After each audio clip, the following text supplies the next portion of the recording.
ओम गुरुवे नमः। श्रीमद्भगवत गीता। ओम श्री परमात्मने नमः। 5वां अध्याय। उसके उपरांत अर्जुन ने पूछा, हे कृष्ण, आप कर्मों के संन्यास की और फिर निष्काम कर्मयोग की प्रशंसा करते हैं, इसलिए इन दोनों में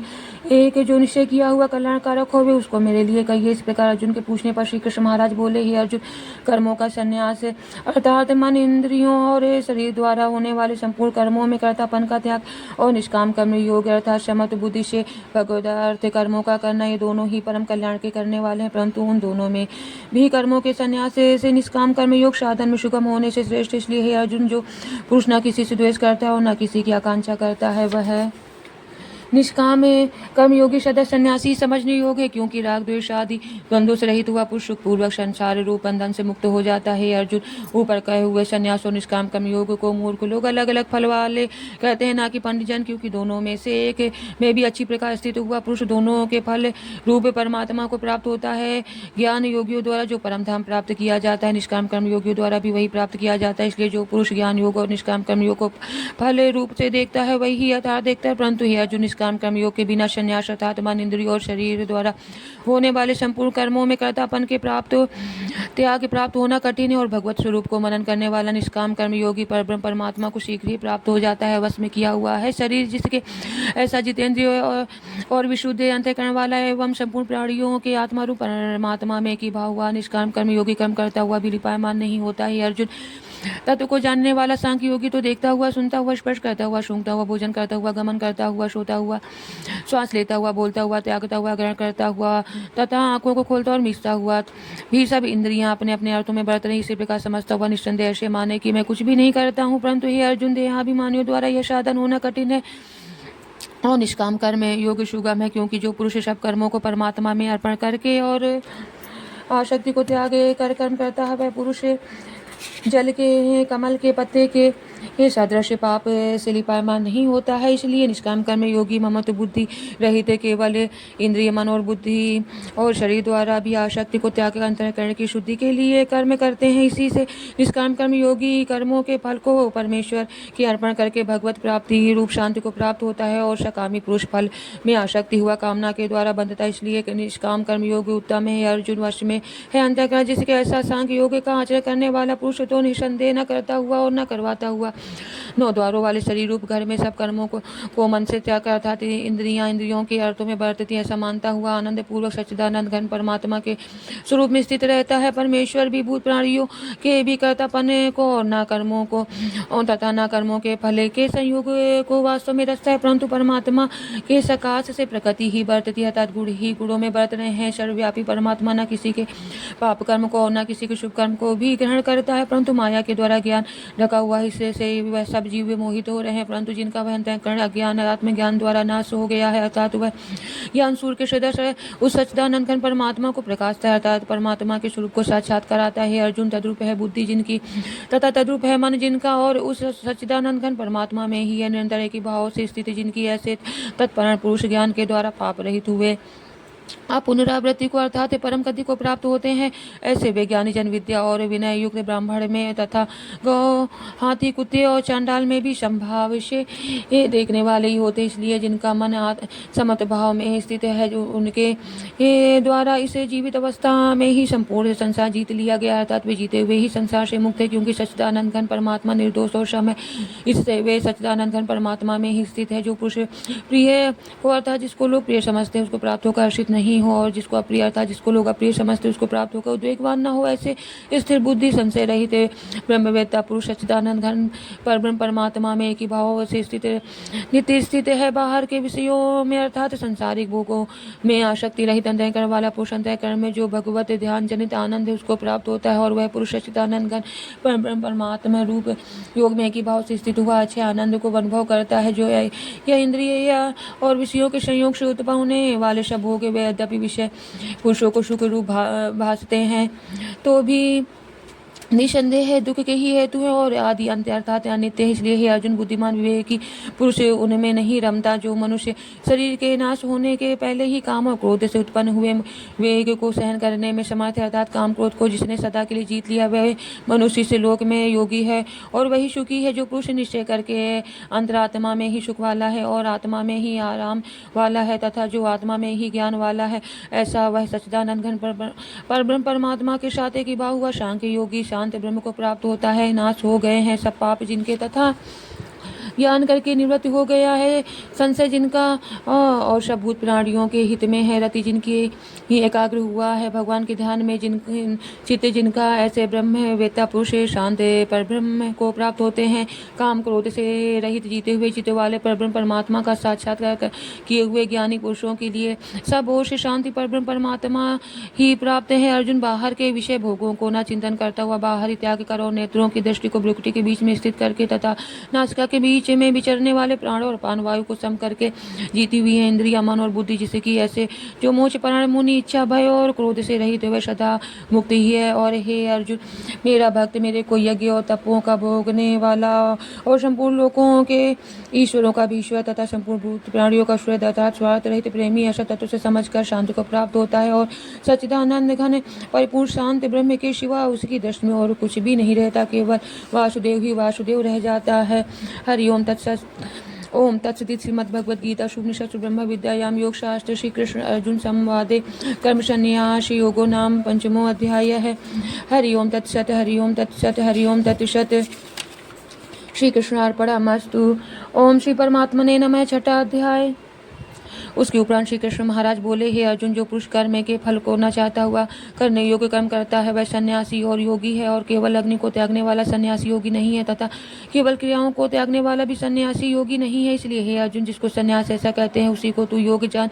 क्योंकि संकल्पों को न त्यागने वाला कोई भी पुरुष योगी नहीं होता। समत्व बुद्धि रूप योग में आरूढ़ होने की इच्छा वाले मननशील पुरुष के लिए योग की प्राप्ति में निष्काम भाव से कर्म करना ही हेतु कहा है और योगारूढ़ हो जाने पर उस योगारूढ़ पुरुष के लिए सर्व संकल्पों का अभाव ही कल्याण में हेतु कहा है। जिस काल में ना तो इंद्रियों के भोगों में आसक्त होता है और ना कर्मों में ही आसक्त होता है, उसे काल में सर्व संकल्पों का त्यागी पुरुष योगारूढ़ कहा जाता है। यह योगारूढ़ता कल्याण में हेतु कही है। इसलिए मनुष्य को चाहिए कि अपने द्वारा अपना संसार समुद्र से उद्धार करे और अपने आत्मा को अधोगति में ना पहुंचावे, क्योंकि यह जीवात्मा आप ही तो अपना मित्र और आप ही अपना शत्रु है, अर्थात और कोई दूसरा शत्रु या मित्र नहीं है। उस जीवात्मा का तो वह आप ही मित्र है कि जिस जीवात्मा द्वारा मन और इंद्रियों सहित शरीर जीता हुआ है और जिसके द्वारा मन और इंद्रियों सहित शरीर नहीं जीता गया है, उसका वह आप ही शत्रु के सदस्य शत्रुता में बरतता है। अर्जुन, सर्दी गर्मी और सुख दुख आदि को में तथा मान और अपमान में जिसके अंतःकरण की वृत्ति अच्छी प्रकार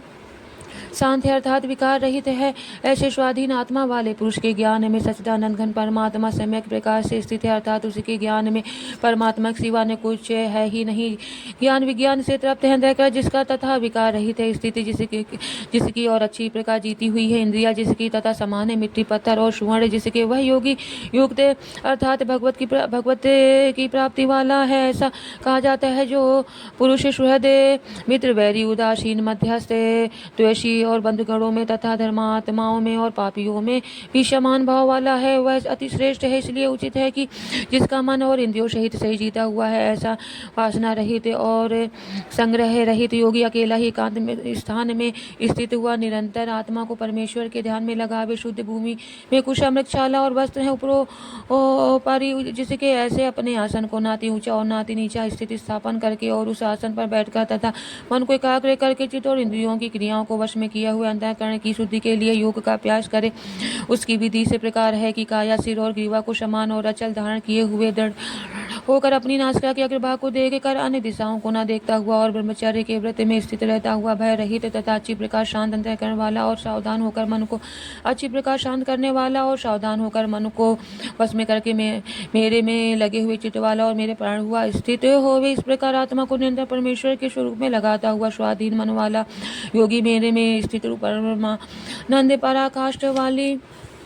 शांति को प्राप्त होता है। परंतु हे अर्जुन, यह योग ना तो बहुत अधिक खाने वाले का सिद्ध होता है और ना बिल्कुल खाने वाले का, तथा ना अति सहन करने की स्वभाव वाले का और ना अत्यंत जागने वाले का ही सिद्ध होता है। यह दुखों का नाश करने वाला योग तथा योग आहार और विहार करने वाले तथा कर्मों के यथा योग चेष्टा करने वाले का और यथा योग सहन करने तथा जागने वाले का ही सिद्ध होता है। इस प्रकार योग के अभ्यास से अत्यंत वश में किया हुआ चित्त जिस काल में परमात्मा में ही बलि प्रकार स्थित हो जाता है, उस काल में संपूर्ण कामनाओं की स्पृहा रहित हुआ पुरुष योग युक्त ऐसा कहा जाता है। इस प्रकार वायु रहित स्थान में जैसे स्थित दीपक चलायमान नहीं होता है, वैसे ही उपमा परमात्मा के ध्यान में लगे हुए योगी के जीते हुए चित्त की कही गई है। अर्जुन, जिस अवस्था में योग के अभ्यास से निरुद्ध हुआ चित्त उपराम हो जाता है और जिस अवस्था में परमेश्वर के ध्यान में शुद्ध हुई सूक्ष्म बुद्धि द्वारा परमात्मा को साक्षात करता हुआ सच्चिदानंद घन परमात्मा में ही संतुष्ट होता है और इंद्रियों से अतीत केवल शुद्ध भी सूक्ष्म बुद्धि द्वारा ग्रहण करने योग्य जो अनंत आनंद है, उसको जिस अवस्था में अनुभव करता है और जिस अवस्था में स्थित हुआ यह योगी भगवत स्वरूप में ही चलायमान नहीं होता है और परमेश्वर की प्राप्ति रूप जिस लाभ को प्राप्त होकर उसे से अधिक दूसरा कुछ भी लाभ नहीं मानता है और भगवत प्राप्ति रूप जिस अवस्था में स्थित हुआ योगी बड़े भाई दुख से भी चलामान नहीं होता है, जो दुख रूप संसार के संयोग से रहित है तथा जिसका नाम योग है, उसको जानना चाहिए। वह योग न उकताए हुए चित्त से अर्थात तत्पर हुए चित्त से निश्चय पूर्वक करना कर्तव्य है। इसलिए मनुष्य को चाहिए कि संकल्प से उत्पन्न हुई संपूर्ण कामनाओं को निश्चेष्टता से अर्थात वासना और आसक्ति सहित त्याग कर और मन के द्वारा इंद्रियों के समुदाय को सब ओर से अच्छी प्रकार वश में करके क्रम से अभ्यास करता हुआ उपरामता को प्राप्त होवे और धैर्य युक्त बुद्धि द्वारा मन को परमात्मा में स्थित करके परमात्मा के सिवा और कुछ भी चिंता न करे। परंतु जिसका मन वश में नहीं हुआ है, उसको चाहिए कि यह स्थित न रहने वाला और चंचल मन जिस कारण से संसारी पदार्थों में विचरता है, उससे रोक कर बारंबार परमात्मा में ही निरोध करे, क्योंकि जिसका मन अच्छी प्रकार शांत है और जो पाप से रहित है और जिसका रजोगुण शांत हो गया है, ऐसे इसे सच्चिदानंद घन पर सच्चिदानंद घन ब्रह्म के साथ एक ही भाव हुए योगी को अति उत्तम आनंद प्राप्त होता है। वह पाप रहित योगी से प्रकार निरंतर आत्मा को परमात्मा में लगाता हुआ सुखपूर्वक परब्रह्म परमात्मा की प्राप्ति रूप आनंद को अनुभव करता है। हे अर्जुन, सर्वव्यापी अनंत चेतन में एक ही भाव स्थित रूप योग से युक्त हुए पर आत्मा वाला और सब में संभाव से देखने वाला योगी आत्मा को संपूर्ण भूतों में बर्फ के जल के सदस्य व्यापक देखता है और संपूर्ण भूतों को आत्मा में देखता है। अर्थात जैसे स्वप्न जगा हुआ पुरुष अपने के संसार को अपने अंतर्गत संकल्प के आधार देखता है, वैसे ही वह पुरुष संपूर्ण भूतों को अपने सर्वव्यापी अनंत चेतन आत्मा के अंतर्गत संकल्प के आधार देखता है। जो पुरुष संपूर्ण भूतों में सबके आत्म रूप मुझ वासुदेव को व्यापक देखता है और संपूर्ण भूतों को मुझ वासुदेव के अंतर्गत देखता है, उसके लिए मैं आदर्श नहीं होता हूँ और वह मेरे लिए आदर्श नहीं होता है, क्योंकि वह मेरे में एक ही भाव से स्थित है। इस प्रकार जो पुरुष एक ही भाव में स्थित हुआ संपूर्ण भूतों में आत्मा रूप से स्थित मुझे सच्चिदानंद घन वासुदेव को बचता है, वह योगी सब प्रकार से बरतता हुआ भी मेरे में ही बरतता है, क्योंकि उसे के अनुभव में मेरे सिवा अन्य कुछ है ही नहीं। हे अर्जुन, जो योगी अपने सादृशता से संपूर्ण भूतों में सम देखता है और सुख अथवा दुख को भी सब में सम देखता है, वह योगी परम श्रेष्ठ माना गया है। इस प्रकार भगवान के वाक्यों को सुनकर अर्जुन बोले, हे मधुसूदन, जो यह ध्यान योग आपने समत्व भाव से कहा है, इसकी मैं मन के चंचल होने से बहुत काल तक ठहरने वाली स्थिति को नहीं देखता हूँ, क्योंकि हे कृष्ण, यह मन बड़ा चंचल और प्रबंधन का स्वभाव वाला है तथा बड़ा दृढ़ और बलवान है, इसलिए इसका वश में करना मैं वायु की भांति अति दुष्कर मानता हूँ। इस प्रकार अर्जुन के पूछने पर श्री कृष्ण भगवान बोले, हे महाभाव, निसंदेह मन चंचल और कठिनता से वश में होने वाला है, परंतु हे कुंती पुत्र अर्जुन, अभ्यास अर्थात स्थिति के लिए बारंबार यत्न करने से और वैराग्य से वश में होता है, इसलिए इसको अवश्य वश में करना चाहिए, क्योंकि मन को वश में न करने वाले पुरुष द्वारा योग दुष्प्राप्त है अर्थात प्राप्त होना कठिन है और स्वाधीन मन वाले प्रयत्नशील पुरुष द्वारा साधन करने से प्राप्त होना सहज है। यह मेरा मत है। इस पर अर्जुन बोले, हे कृष्ण, योग से चलायमान हो गया है मन जिसका ऐसी स्थिति यत्न वाला श्रद्धा युक्त पुरुष योग की सिद्धि को अर्थात भगवत साक्षात्कार को न प्राप्त होकर किस गति को प्राप्त होता है। हे महाभाव, क्या वह भगवत प्राप्ति के मार्ग से मोहित हुआ, आश्रय रहित हुआ, छिन्न भिन्न बादल की भांति दोनों ओर से अर्थात भगवत प्राप्ति और संसारिक भोगों से भ्रष्ट हुआ नष्ट तो नहीं हो जाता है। हे कृष्ण, मेरे संशय को संपूर्णता से छेदन करने के लिए आप ही योग हैं, क्योंकि आपके सिवा दूसरा इस संशय का छेदन करने वाला मिलना संभव नहीं। इस प्रकार अर्जुन के पूछने पर श्री कृष्ण भगवान बोले, हे पार्थ, उसे पुरुष का ना तो इस लोक में और न परलोक में ही नाश होता है, क्योंकि हे प्यारे, कोई भी शुभ कर्म करने वाला अर्थात भगवत अर्थ कर्म करने वाला दुर्गति को प्राप्त नहीं होता, परंतु वह योग्य भ्रष्ट पुरुष पुण्यवानों के लोगों को अर्थात स्वर्ग आदि उत्तम लोगों को प्राप्त होकर उनमें बहुत वर्षों तक वास करके शुद्ध आचरण वाले श्रीमान पुरुषों के घर में जन्म लेता है, अथवा वैराग्यवान पुरुष उन लोगों में न जाकर ज्ञानवान ज्ञानियों के ही कुल में जन्म लेता है, परंतु इसी प्रकार का जो यह जन्म है सो संसार में निसंदेह अति दुर्लभ है। वह पुरुष वहाँ उस पहले शरीर में साधन किए हुए बुद्धि के संयोग को अर्थात समत्व बुद्धि योग के संस्कारों का नाश ही प्राप्त हो जाता है, और हे कुरुनंदन, उसके प्रभाव से फिर अच्छे प्रकार भगवत प्राप्ति के निमित्त यत्न करता है। वह विषयों के वश में हुआ भी वह पहले के अभ्यास से ही निसंदेह भगवत की ओर आकर्षित किया जाता है, और समत्व बुद्धि रूप योग का जिज्ञासु भी वेद में कहे हुए सकाम कर्म के फल को उल्लंघन कर जाता है। जबकि इस प्रकार मंदे प्रयत्न करने वाला योगी भी परम गति को प्राप्त होता है। तब कहना ही क्या है कि अनेक जन्मों से अंतःकरण की शुद्धि रूप सिद्धि को प्राप्त हुआ, और अति प्रयत्न से अभ्यास करने वाला योगी संपूर्ण पापों से अच्छी प्रकार शुद्ध होकर उसे साधन के प्रभाव से परम गति को प्राप्त होता है, अर्थात परमात्मा को प्राप्त होता है, क्योंकि योगी तपस्वियों से श्रेष्ठ है और शास्त्र के ज्ञान वालों से भी श्रेष्ठ माना गया है, तथा सकाम करने वालों से भी योगी श्रेष्ठ है। इससे हे अर्जुन, तू योगी हो। हे प्यारे, संपूर्ण योगियों में भी जो श्रद्धावान योगी मेरे में लगे हुए अंतरात्मा से मेरे को निरंतर बसता है, वह योगी मुझे परम श्रेष्ठ मान्य है।